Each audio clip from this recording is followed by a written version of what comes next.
Advertising is a wonderful business in that it recognizes talent very quickly. It applauds it, rewards it, and promotes it. The only problem is it also forgets it very quickly. The word history in our industry is almost a dirty word. We are obsessed with tomorrow and the next big thing. In many ways, that's what makes it so exciting. Constant invention is at its core. Creativity is, after all, about breaking something down and putting something new in its place. But sometimes this can work against it. I was lucky enough to be taught history by an aspirational teacher whose mantra was, history isn't about the past, it's about the future. Understanding where we come from, why we did what we did, and how it could influence tomorrow was at the heart of his teaching. This is how the book The Real Madman, The Renegades of Madison Avenue and the Golden Age of Advertising starts off. I wanted to focus and start the podcast with this book in particular because it's a very, very good overview of the whole advertising world. It gives you a pretty good image of the top copywriters of the era from the 50s to the 70s, especially when it comes to the creative revolution, which is what we're going to look at. And I'm a little bit more interested in, I would say, because that's where the innovation came up. But also it's a lot of what inspires my work as well. So today we're going to look at part 1 of this book, where we'll dive into some of the biggest copywriters of these years. And also we're going to take a peek into what the advertising world was back then, and also how it compares to the TV series Mad Men. That's what the book uses as an angle, which I thought was pretty interesting. I'm a big fan of the show, watched it twice, and I'm probably going to watch it again, taking notes for the podcast as well.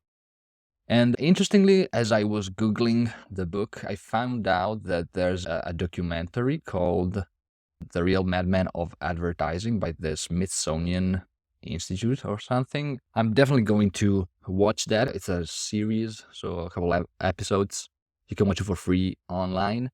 And I'm going to dive into that as well and take notes for part 2 of this podcast, where we'll go into the second part of the book as well. So let's start. The book starts off after the foreword with kind of this picture image of what advertising was back then. So, how true is Mad Men?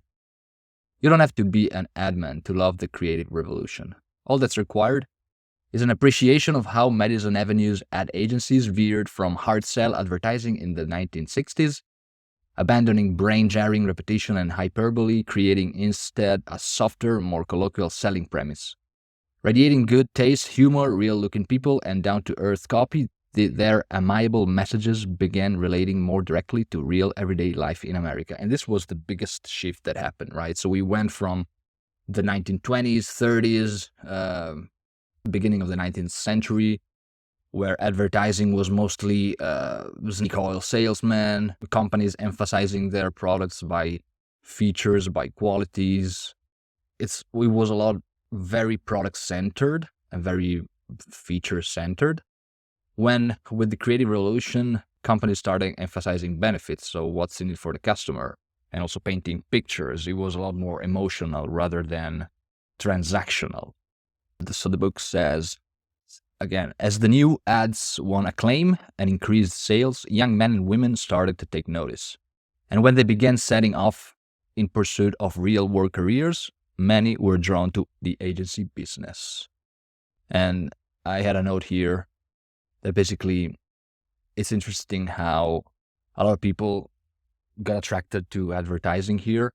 And back then you didn't need degrees, right? So a lot of these guys were people who just had an intuition and probably, like myself, liked understanding, studying people, how people make decisions. They liked psychology. They also liked making money, obviously. And they jumped on the opportunity. Back to the book. And here we dive into a bit of a social view of the times, right? To be white, male, and healthy in New York in the 1950s was to be as blessed as any individual at any time in history. And that was the reality. Between 1950 and 1960, more new office space was added to New York than existed in the rest of the world at the time. In the excited, urgent chatter, in the new air-conditioned offices, in the packed bars and increasingly worldly restaurants, in the cramped theater lobbies and Fifth Avenue stores, there was a new confidence gained from global domination. So imagine back then how powerful these people might have felt, right? So in the biggest city of the world, war was just over while Europe was still catching up. These guys were racking up millions and building, growing, right? So they took advantage of it, obviously. As the highway between those two most powerful forces known to man, supply and demand, advertising was on the crest of a wave too. Between 1949 and 1959, total advertising spending more than doubled, from 5.21 billion to 11.27 billion. With a massive expansion in media activity, advertising came under public scrutiny more than ever, and plenty of the comment was not favorable. Nearly a dozen novels published in the 50s featured hollowed-out advertising employees filled with self-loathing for what they did. And this was the other side of the coin. We have, on one hand, we have the splendor, the golden times of advertising, the growth, the riches, and then we have all kind of the hate on the other side, which is what, as we'll see moving forward, the creative revolution will try to counter in a way. For some of the guys, not all of them, in the creative revolution will try to counter this bad image that advertising got over the years. And then the book dives into kind of the comparison with Mad Men, right? So if you're familiar with the show, you might know how these guys basically lived at their offices, they drank the whole day, they smoked on cigarettes. It wasn't really the most healthy lifestyle, and here the book gives you a pretty good picture of what that looked like in reality. Certainly, advertising was wearing and mentally draining. Apart from anything else, ad men worked extraordinarily long hours, often with detrimental effect on their health. An advertising age survey reported in 1956 that senior advertising executives died at an average age of 57.9, 10 years under the national average. In addition, the unpredictable nature of the business generated constant anxiety over client loss and the immediate brutal consequences. In return, the rewards were high, with ad men earning anything up to 50% more than their equivalent in other businesses. But that, of course, is a double-edged sword. The more you're paid, the more you have to lose. Ulcer Gulch became a sardonic way of referring to Madison Avenue. And here we start to see the downsides of the pressure that these guys used to live in, the competitive nature of the job, which luckily for us copywriters nowadays, it's pretty much gone. Especially when you can work from home, you can take time to do all of your healthy routines, habits, right? So work-life balance back then wasn't really a thing, as we see here, and Mad Men was pretty accurate. The fabled expense account lifestyle, too, was often anything but glitzy for the agency man. It wasn't always a boozy lunch or night with his friends and colleagues from around the business. This generally was the era of 3-martini lunch and 5-course dinner, and the ad executive ate and drank them whether he wanted to or not. It all depended on the client, who frequently viewed a trip to his agency as light relief from what was often a humdrum life somewhere in Middle America, far from the bright lights of the most fabulous city on earth. There would be a well-catered meeting in the agency's sumptuous conference room, maybe enlivened by the presence of some of the menagerie otherwise known as the creative department, in which he could beat up or lift up the agency depending on his mood. Business out of the way, there'd be a big lunch at Nino's, where the standard martini glass was 8 ounces, followed by an afternoon spent shopping, then cocktails with the agency at the Algonquin, a show, and dinner at 21 or Copacabana. Then club, perhaps a clip joint, before heading back to the Midwest or the South the next day, and all without so much as a glimpse of a bill at any time, day or night. Great for the client once in a while, but 4 days a week for the account man With their fixed smiles, ready jokes, and the even open wallet, it was liver-destroying purgatory. It's pretty funny and at the same time kind of scary picture here. These guys were basically forced to accommodate any client request. You can see that they were supposed to pay for everything most of the times. It's kind of a picture of something that I hate from my old job as a software engineer as well. A lot of the times I was traveling and having to do with clients on behalf of my company, right? So those situations, you're compelled to do everything you need to do to make clients happy, even though it's not your direct responsibility. You're speaking for and acting on behalf of a company. So in a way, it's really a forced position. So the pressure here was at the top, you can imagine. Back to the book. As an industry, advertising had waxed and waned with national events. Its first great boom came after the Civil War. And here we dive into kind of the evolution of advertising, right? So this is pretty interesting and pretty important to remember how advertising evolved through the years. The first great boom came after the Civil War. Another was induced by World War I. Helplessly tied to the market, it slumped in the Depression, then picked up with the growth of mass production and greater availability of goods.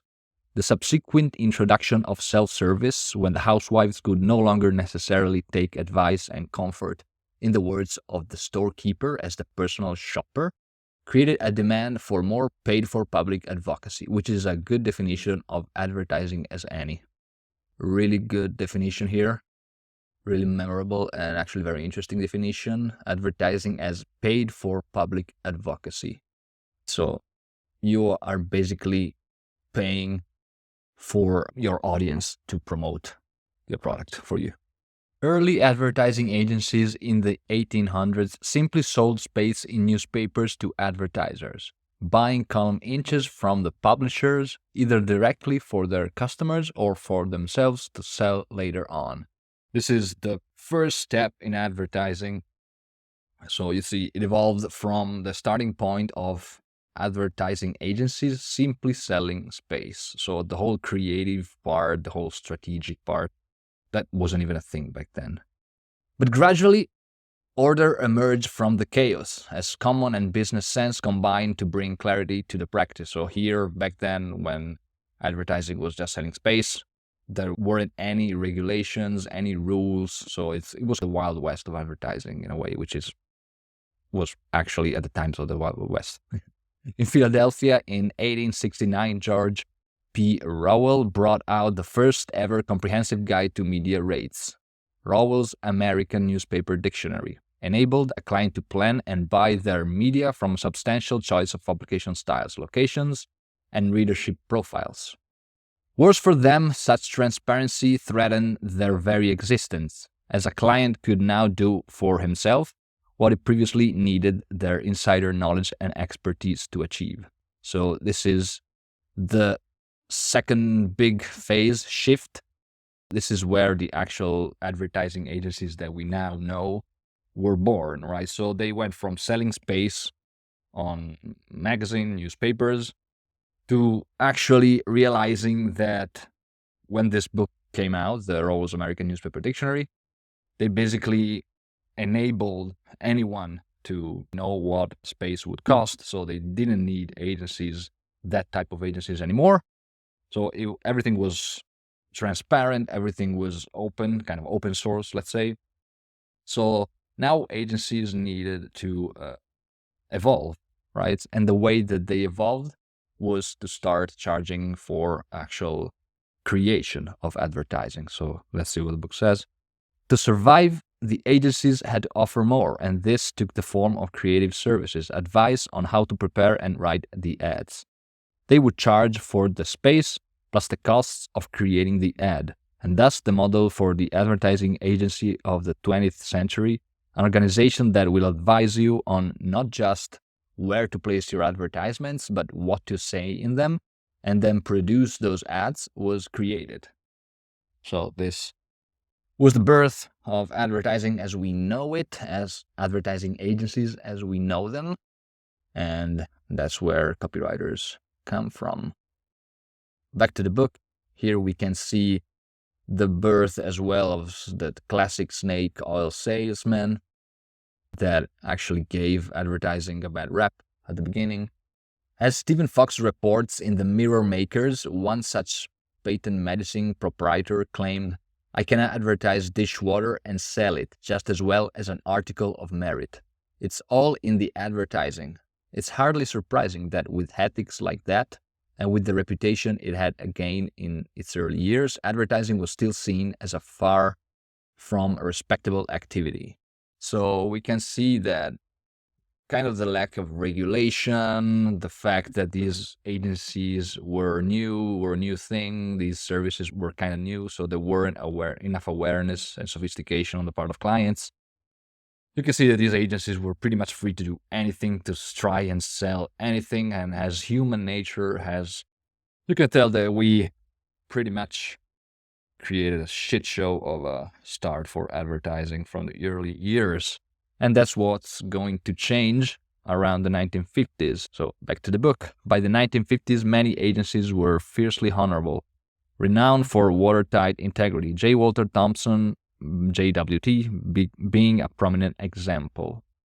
The agency wouldn't accept an alcohol or cigarette account, and they never pitched for new business competitively or speculatively, on the argument that they couldn't put forward responsible recommendations until they had a real deep understanding of the client's market.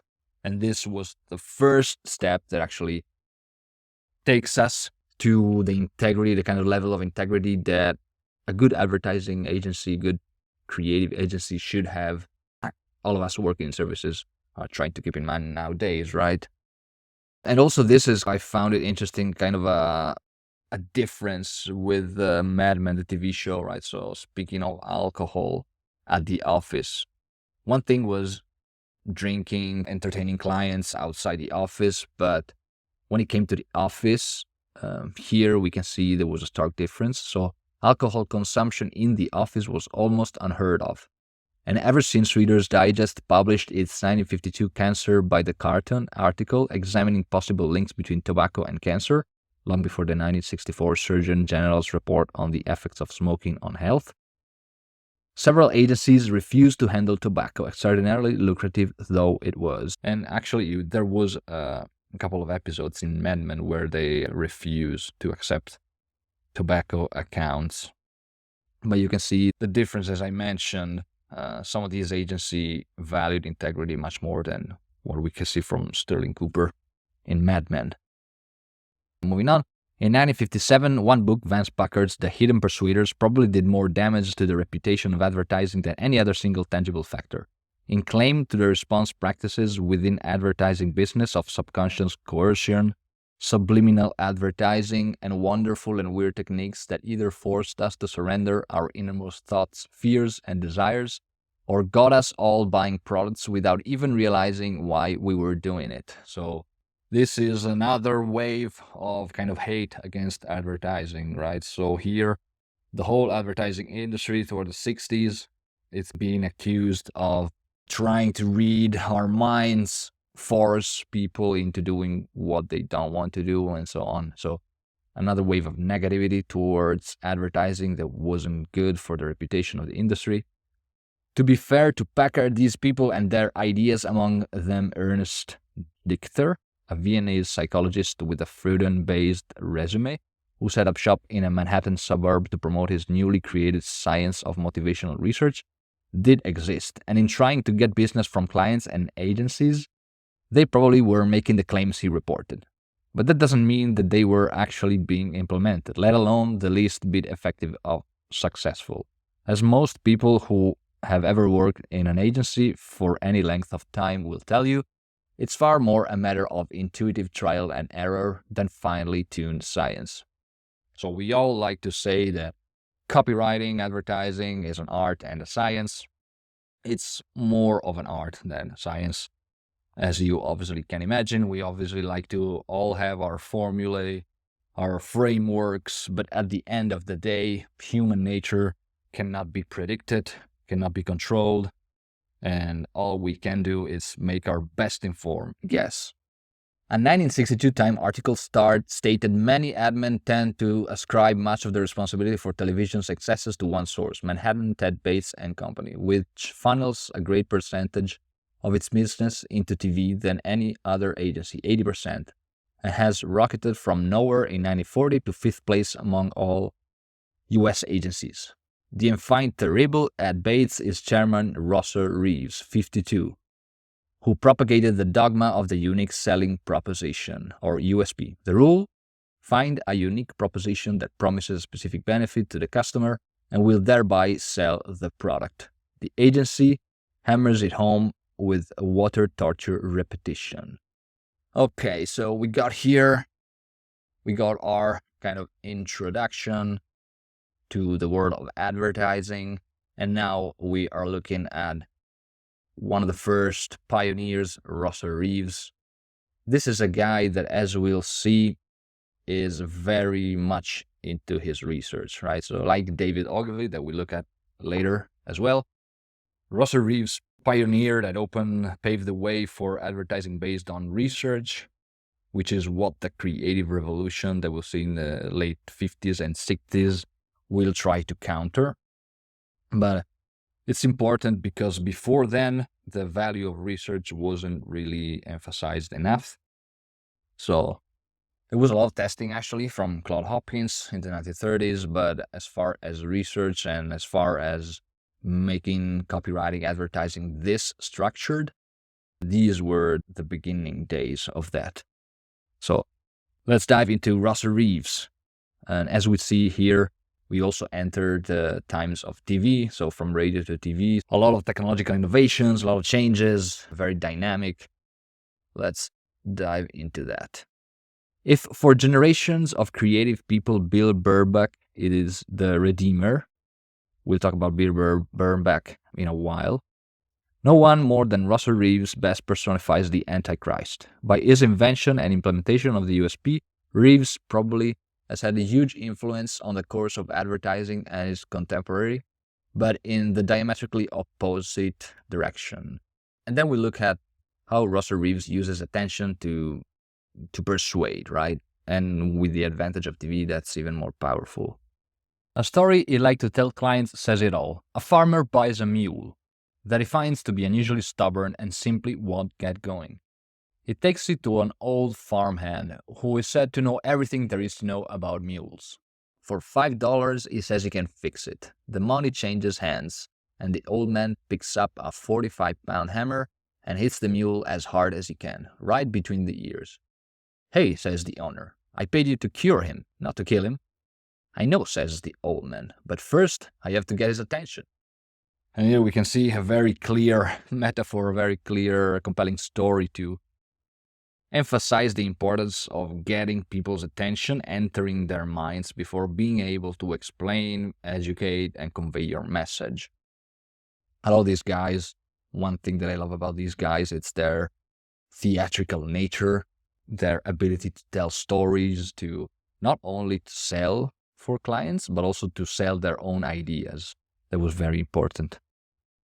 Back to the book. There had been plenty of opportunity for overexposure before, in the heyday of radio. But the new intrusiveness of television, which demanded and got both ears and eyes, together with the repetitiveness of the new 30-second TV commercial format, meant that most ad men professed to detect evidence of more vocal public irritation with strident and tasteless ads. So we can see that this grabbing attention, the advantage of this intrusiveness of TV and 30-second ads allowed advertisers to lower the quality in a way, which was a bit of a downside. And then a really cool kind of insight into the era, right? So we forget how our own technology nowadays, how much advancement we got in these years, and how we forget how the little things actually influence us. And there's a very good story about that. Bear in mind, this was before the remote control, and there was no way of changing channel or switching off without actually getting off the couch and walking to the set. Norman Strauss, the president of J. Walter Thompson, worried. It is a simple matter to turn a page, but TV makes it possible for advertisers to impose rudely on the viewer with every unhappy practice of the industry. Hard sell, bad taste, driving repetition. And the more they saw of it, the more the public disliked it. So it was a constant hammering, and people didn't have control. A lot of what we have nowadays is total control, but again, technology evolved to force us. Again, even though we have full control, we feel compelled to check our phone 1,000 times a day, to scroll Instagram, to browse our Facebook walls mindlessly, and that's all because of how technology evolved with unpredictable rewards and all that, right? But this was an interesting view of how even back then, especially back then, technology was already starting to captivate our attention. Yet Reeves himself was the polar opposite of the crude salesman and media hooligan that his legacy would suggest. So an interesting look into Russell Reeves here, and how all his different life skills led to what he was doing. It was as if there were two Reeves. Living in Greenwich Village during the beatnik era, he was a poet, a novelist, a keen racing yachtsman, and a pilot. And testament to the tremendous concentration and analytical powers captain of the 1955 US chess team, picked to play Russia. So this is pretty remarkable, and I had a note here on the value of possessing all these different skills, different talents, as Scott Adams calls it, talent stack. There's a good book that's on my list, still have to read it, but it's called Range, and it's about how generalist people thrive. So compared to whoever niches down and specializes, so that's something that came to my mind. I'm probably gonna do a deep dive on that as well. But one thing that I noticed, and we can see later on with the other guys we were talking about, all of these copywriters, all these people, they weren't specialists, and they all had really varied and really pretty incredible life experiences that probably led them to becoming interesting people and finding these and creating these careers over time. A good quote here from Reeves about his work. What do you want out of me? Fine writing? Do you want masterpieces? Do you want glowing things that can be framed by copywriters? Or do you want to see the goddamn sales curve stop moving down and start moving up? So this is a pretty clear idea, gives us a pretty clear idea on his thought process, on whatever it was prioritizing back then. So all about results, research, data. So you can see creativity here doesn't have a lot of room. A huge believer in research and analysis, he passionately held that entertainment or charm in advertising were not just unnecessary, but undesirable, describing them as video vampires. He was in TV a lot, so video vampires make sense. And any departure from an agreed proposition, even in small detail, was to be avoided. Again, super against creativity, super pro research. So one thing to remember that characterizes Russell Reeves: a lot of research, focused on results, and kind of despising the entertainment side of copy, which it's at the basis of the old saying, clear rather than clever, right? So he was probably one of the pioneers for that. Back to the book, there's a really good passage that I want to highlight because it explains his thought process when it comes to conveying information through copy, getting the message into the most people at the lowest possible cost. It's almost a problem in engineering, and we should subordinate our own creative impulses to that one overall objective. Does this advertisement move an idea from the inside of my head to the inside of the public's head? The most people at the lowest possible cost? What else is this business about? It's a technical job. So we can see his view of advertising and copy like engineering. So it's very technical, very data-oriented. It's something that you construct rather than organically, creatively come up with. And also, I wanted to make a note here about a great book that I'm reading. It's called The User Illusion by Tor Norentranders, I think. Norentranders. And the point that he makes in the book, there's a very visual, very compelling way of representing how humans communicate ideas. And it's called the tree of talking. And this passage here, this quote by Reeves, reminded me of that, because it's all about, so you have this tree of talking, right? So you have branches in one's mind. From those branches, which is all the content is someone's conscious, you develop an idea and then convey that idea through one single thread. So you have to eliminate a lot of stuff, a lot of ideas to communicate effectively. From that single thread, the other person receives your idea. And then the nice thing is that if you've done your job correctly, that other person creates their own branches inside their own mind. And these branches, both our own and other people's, they all depend on our own life experiences, on our expectations.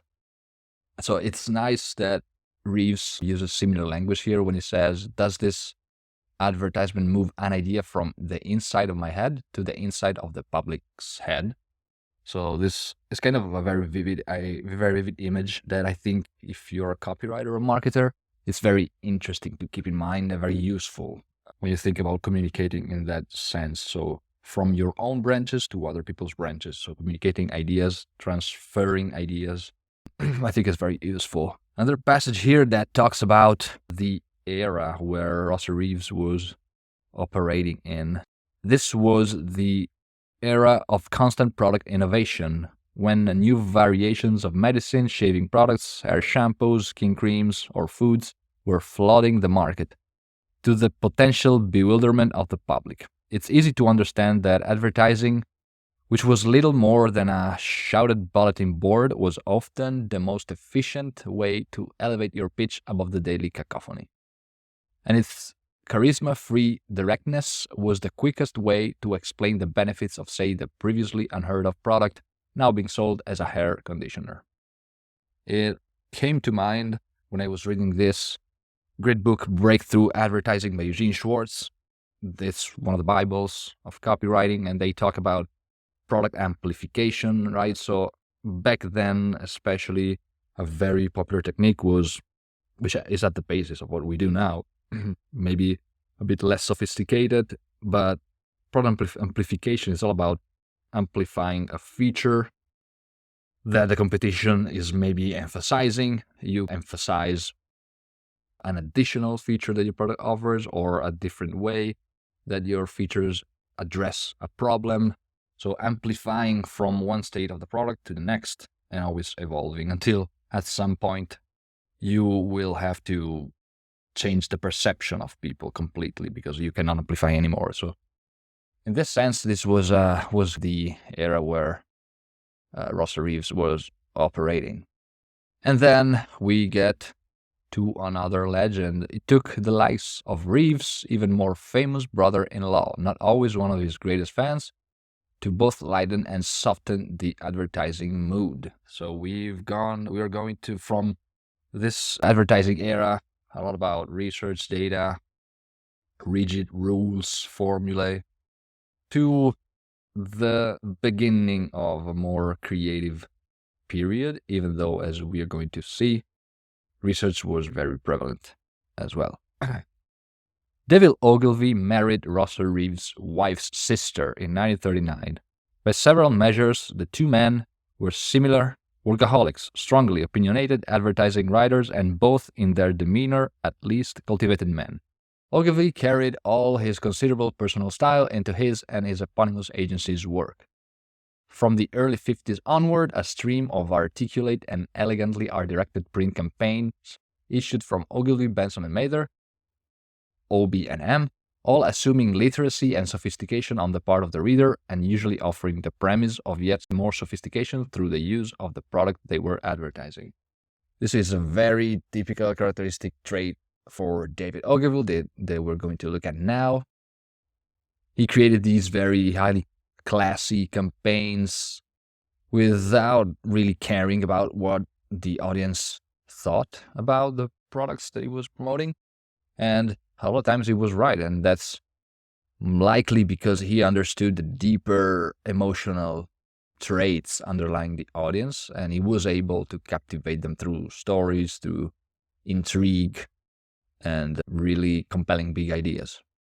A bit about Ogilvy's background. Ogilvy was English at a time when an English accent was still rare and hugely prized in New York. Ogilvy's was a particularly well-modulated accent, and with his long, lean figure, foppish hair, and even ever-present pipe, he was every bit Hollywood's idea of the perfect English gentleman, a character he exploited fully.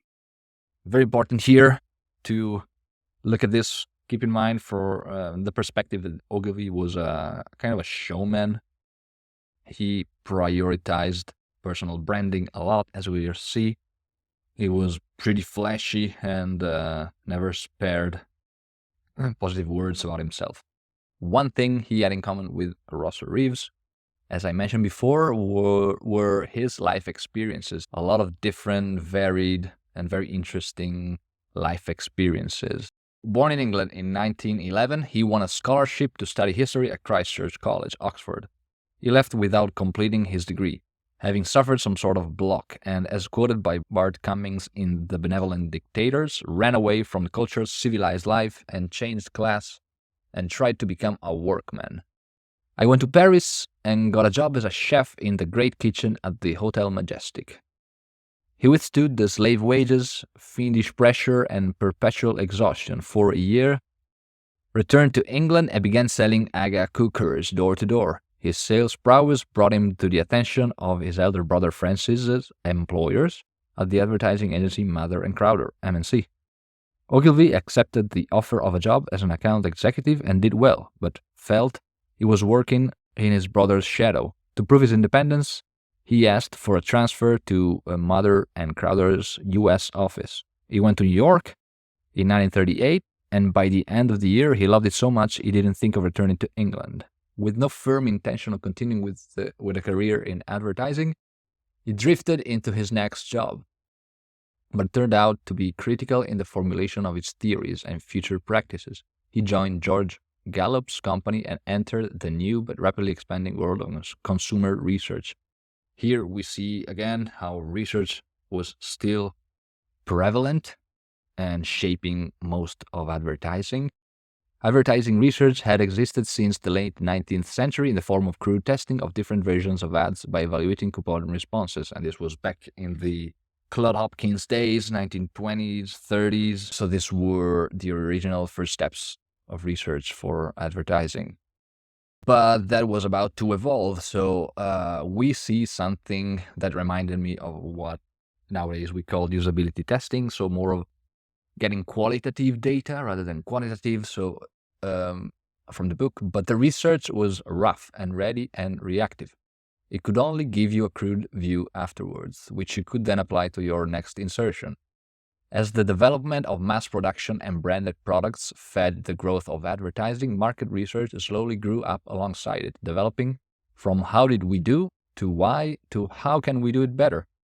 So you can see from more of a data analytical approach to more qualitative insight-based approach to research. How did that evolve? By the 1930s, research had become the holy grail of advertising. Clients, often uncertain and uncomfortable when handling and evaluating abstract creative ideas, were much happier poring over the endless charts and graphs churned out by the research people, and were reassured by the rules guiding them through the alien world of advertising creativity. The copywriter's imagination and individuality was allowed to run only to the point at which it interfered with the proven rules of how they should do their ads, and intuition became subordinated to research reports. So research is getting an even more prominent role through the use of these studies, and we're going to see how Gallup popularizes this even more. A quick example here. The main purpose was the objective measurement of what the people were thinking, and his first big success, George Gallup's, was the correct forecasting of the 1936 election, Roosevelt's victory over Landon. So you can see, when you got that kind of social proof, you can basically promote your approach, and it's going to be held up high and applied by almost anyone. And here's how Ogilvy approached that, working at Gallup. In the 3 years he was with Gallup, Ogilvy conducted more than 400 surveys, many of them in Hollywood, pre-testing films. I thought this was really interesting, how you can actually test movies. I had no idea that you can actually run tests. That's something that I probably should look into. Interrogating the US public on how they perceive and receive communications designed to entertain them was clearly ideal grounding for a future career in advertising. The rigor of the research and analysis will also influence the development of what became his highly disciplined and well-documented philosophy of advertising. And this reminded me of my own experience when I was working at an agency. I covered mostly the UX, user experience design role, and I did something similar. So I probably ran hundreds of usability testing studies, and that helped shape my idea and my thought process and systems that I currently use, even to this day, that I'm shaping into my copywriting work. If you have the chance to run research and someone is giving you the means, the tools, definitely I would totally jump on the opportunity, because getting insights into the human mind, how that works through research and through data, is invaluable. Back to Ogilvy's experience. By the time Ogilvy returned to New York, now age 38, he'd convinced himself he wanted to be a copywriter, but felt no one would employ him, as he'd never done the job formally. The only other route open to him was to start his own agency. His personal wealth amounted to $6,000, but his brother persuaded his old British agency, M&C, together with another London agency, S.H. Benson, to invest in the future, on condition he employed an American partner.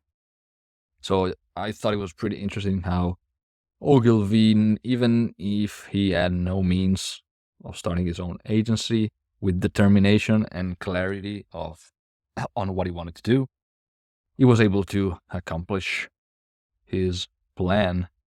Ogilvy said he was happiest working on products that interested him, and they tended to be products with a touch of class. Again, we go back to the kind of products he wanted to work on, more white than blue collar.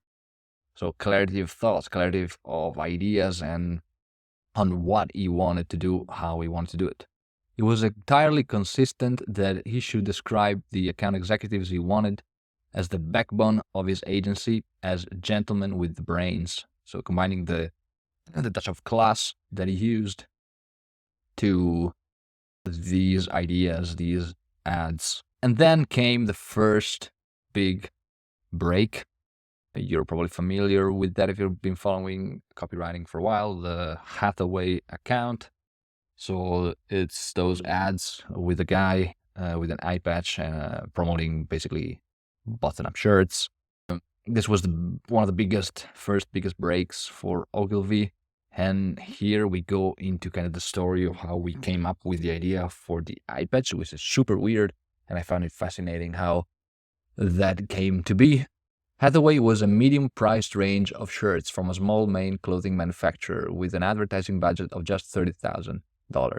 Typically, Ogilvy decided that the shirts would be modeled on a man of some sort of distinction, and they settled on a dispossessed white Russian baron turned part-time PR man, George Wrangel. For no clear reason other than he had been intrigued by a picture of Lewis Douglas, the US ambassador to Britain, wearing a patch over one eye after a fishing accident. On the morning of the shoot, Ogilvy bought a handful of high patches. At the shoot, he asked that Wrangel be photographed with and without one of the eye patches. And in the end, he chose a version with the patch. Super random, super weird idea that paid off. Between 1950 and 1969, Hathaway sales rose from $2 million per year to $30 million. Name recognition went from under 1% to 40% in 10 years, and the number of stores stocking the range rose from 450 to 2,500 between 1950 and 1962. Crazy how such a random idea at the base of an ad can actually change an entire business. So never discount your ideas, never think they are too crazy, they might just work. The next major success was the tonic water company Schweppes, a tiny piece of business that spent no more than $15,000 on their advertising.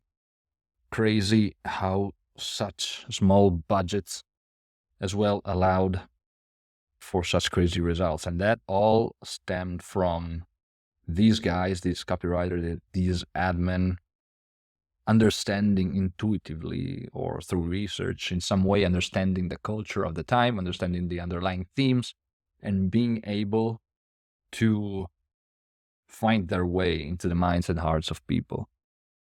It's unclear who first made the suggestion, but the decision was made to use Commander Edward Whitehead, a former World War II Royal Navy officer who was by that time running Schweppes in the United States. It was, as they say, tracks through the night for Schweppes. The public lapped up the images of Commander Whitehead going about his high-octane life, stepping off jet planes, sporting ice on his beard at some chic ski resort, dining with a beautiful woman at a stylish restaurant. Sales were up from under 1 million bottles to 32 million per year in 5 years, a remarkable result since it had barely been heard of in the United States before. Crazy again, and I really like this book as it shows some of these ads in color, really nice picture, and you can get the idea of what that was like. So again, we see this guy here on the red carpet, just getting off a plane, and the headline goes, "The man from Schweppes is here."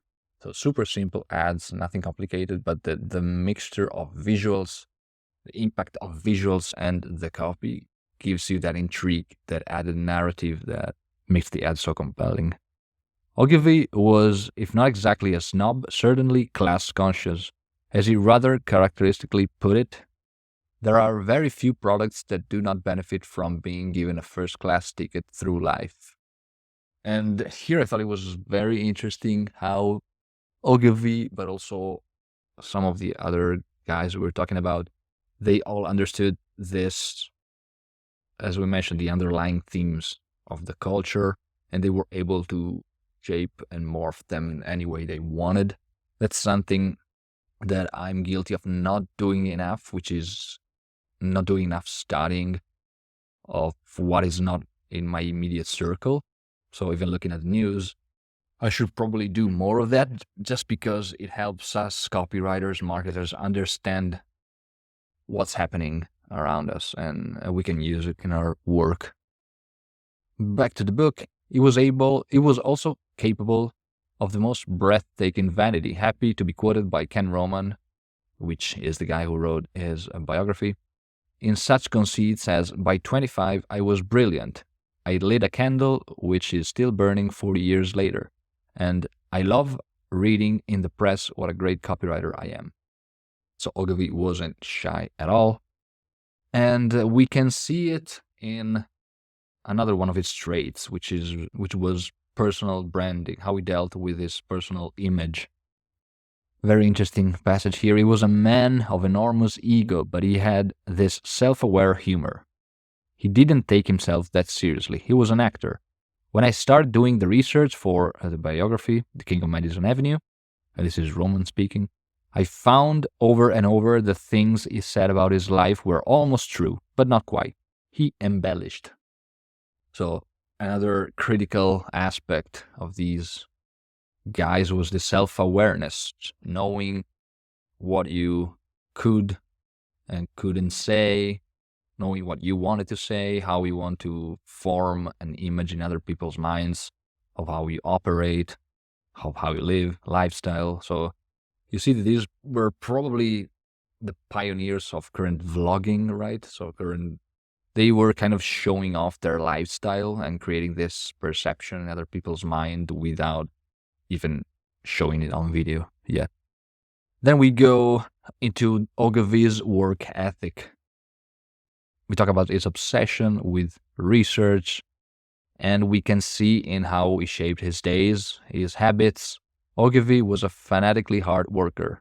He had no hobbies, says Roman. He'd take 2 briefcases home every night. In Mad Men, You see people leaving the office to go to bars, to go to the theater. David would leave the theater to go back to the office. I think it broke up his second marriage. He said that he was going to travel the world, do all these things, but he didn't. He just worked. He smoked but a pipe only and liked to drink. I find if I drink 2 or 3 brandies or a good bottle of claret, I'm far better able to write, but strongly disapproved of drunkenness. He was discreet in any personal antics, deeply attractive to women as he was. So again, very hard worker, not indulging in negative behaviors, bad habits, if not for the occasional drink, which is pretty contrasting to Don Draper in Mad Men. As we see, there's a lot of different, obviously the show was emphasizing some themes that make the narrative a bit more interesting, but I thought this difference was really insightful to see. Then we dive into his writing. So with the 1963 publication of Confessions of an Advertising Man, Ogilvy's fame skyrocketed, and we're going to actually dive into this book in later episodes just because it's one of my favorites. It's an advertising manual with clearly prescribed chapter subjects, but written in a jaunty, informal style, anecdote mixed with homily. Like Reeves' Reality in Advertising, it was intended as little more than a manual for his agency. And this kind of made me think about what if current agencies, each agency had a kind of a manual, right, with values, with principles, with our own mental models and systems. So it's something that I might actually do for Conversion Alchemy at some point, just because it's great to be able to jot down your own thoughts in a way that they are permanent and actually makes you think deeper about how you operate, how you work. And it can also become a pretty good way to promote your services too. Then we get into somewhat a negative side of how Ogilvy worked.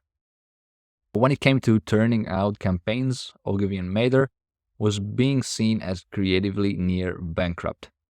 Part of the problem was Ogilvy's advertising ideology, which seemed heavy-handed and inconsistent throughout the 50s and into the 60s. He was fanatical about detailed analysis of the result of advertising research. This is what I learned from Gallup. I'm obsessed with it. And about prescribing how an ad should and should not be created. He developed rules for concepts, copy, and layouts with hard facts about effectiveness for any given technique. And this is an interesting point to make of how too much rigidity, too much structure is never good, I think. And it's important to find the sweet spot between creativity and data, which is something that I always talk about, a reason why I'm not a big fan of formulas, so headline formulas or copywriting frameworks. I use them, but typically just as a starting point, and then I morph them based on the research and on the psychographics of the audience that we are writing for. And then the book goes into the dynamics between Reeves and Ogilvy. We can see that Ogilvy was a fan of Reeves, but there was some kind of competitive nature in there. Yet Ogilvy never stopped proclaiming his belief in Reeves' advertising philosophy, telling him he was his most fervent disciple. Obviously, not all of this rigid nature in Ogilvy's work was negative. It actually helped bring in a lot of business. So from other Ogilvy's book, we know that he created this list of dream clients at the beginning, and he basically ended up working with all of them. So we can see it here. Winning the vast Shell business in 1960 to go with early successes from General Foods and Lever Brothers. These larger clients liked the reassurance of rules and formulae. They found the serendipitous nature of campaigns that work apparently just because the character happens to have a comedy beard unnerving. After that, said Ogilvy, of the Shell win, we changed from being a creative boutique and got to be a proper agency. So you can see how this structure helps them win big clients, so it's not all negative. But at the same time, Ogilvy started to understand that they needed to inject some kind of creativity aspect into the work. He was a pendulum swinging between those who believed in the hard sell, like Reeves, and those who believed in a softer sell, like Ogilvy, between an unadorned utilitarian reason to buy appeal and a more emotional image approach. This is where I'll leave this episode. And if you want to come away with anything, it's important to remember the situation in advertising, then how that's different from kind of the show Mad Men here, the reality, what that was like. And especially when it comes to these two legends, Ross Reeves and David Ogilvy, we have the main themes here. As I just mentioned, the reason to buy, USP approach, very logical, very research driven, Ross Reeves, and then a more emotional image oriented approach by Ogilvy. So remember, Reeves, USP, reason to buy, Ogilvy, brand image. These were the main themes that these guys used and how they got to where they got. And but they, at the same time, they both focused a lot on research and data and a kind of a very structured approach to copywriting. In the next episode, we're going to switch and to look at someone who basically changed approach completely and ignited this so-called creative revolution. So Bill Bernbach is the guy we are looking at in the next episode. So stay tuned. If you like this, recommend it to all your copywriting nerd friends, and we'll speak in the next episode.